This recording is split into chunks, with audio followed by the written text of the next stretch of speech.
नमस्कार, news for nation देख रहे हैं आप। मैं हूं आपके साथ रश्मि। बिहार में जातीय जनगणना की सियासत थमने का नाम नहीं ले रही।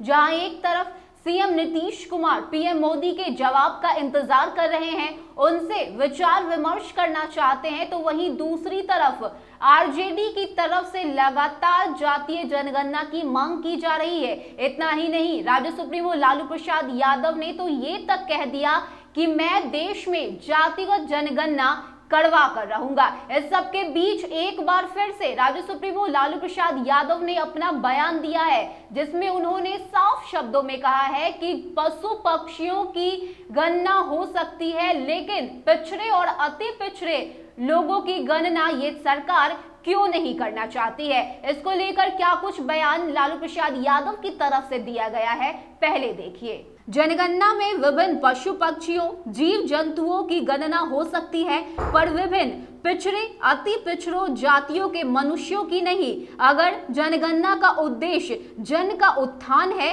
तो हजारों जातियों की गिनती कर उन जातियों के जनों के जीवन में गुणात्मक उत्थान की बात करना कहां से गलत है।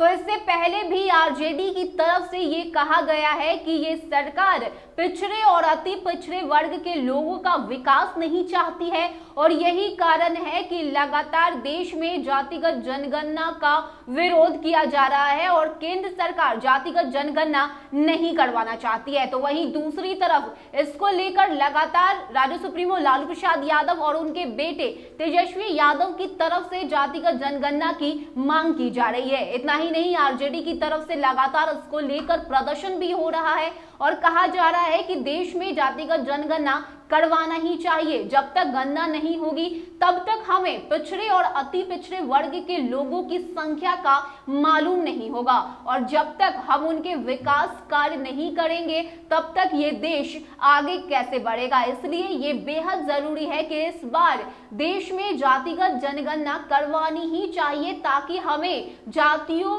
की संख्या का मालूम हो सके। लेकिन इस सबके बीच लालू प्रसाद यादव ने एक और बयान दिया है, जिसमें उन्होंने साफ शब्दों में कहा है कि इस देश में विभिन्न पशु पक्षियों की गणना हो सकती है, तो फिर पिछड़े और अति पिछड़े लोगों की गणना क्यों नहीं हो सकती। अगर हम उनका विकास करना चाहते हैं, अगर हम चाहते हैं कि पिछड़ा और अति पिछड़ा वर्ग भी आगे बढ़कर आए, तो गणना करवाने में क्या दिक्कत है। लगातार विपक्ष की तरफ से केंद्र सरकार पर इस तरह के गंभीर आरोप लगाए जा चुके हैं कि ये सरकार पिछड़े और अति पिछड़े वर्ग की विरोधी है, और यही कारण है कि देश में जातिगत जनगणना का बहिष्कार किया जा रहा है। तो वहीं विपक्ष की बात करें या फिर बिहार के मुख्यमंत्री सीएम नीतीश कुमार की बात करें, इन लोगों की तरफ से लगातार जनगणना की मांग की जा रही है, और इस वक्त सीएम नीतीश कुमार और आरजेडी दोनों एक सुर में जातिगत जनगणना की मांग कर रहा है। तो वहीं दूसरी तरफ जितन राम मांझी ने भी नीतीश कुमार को कह दिया है कि आप बिहार में जातिगत जनगणना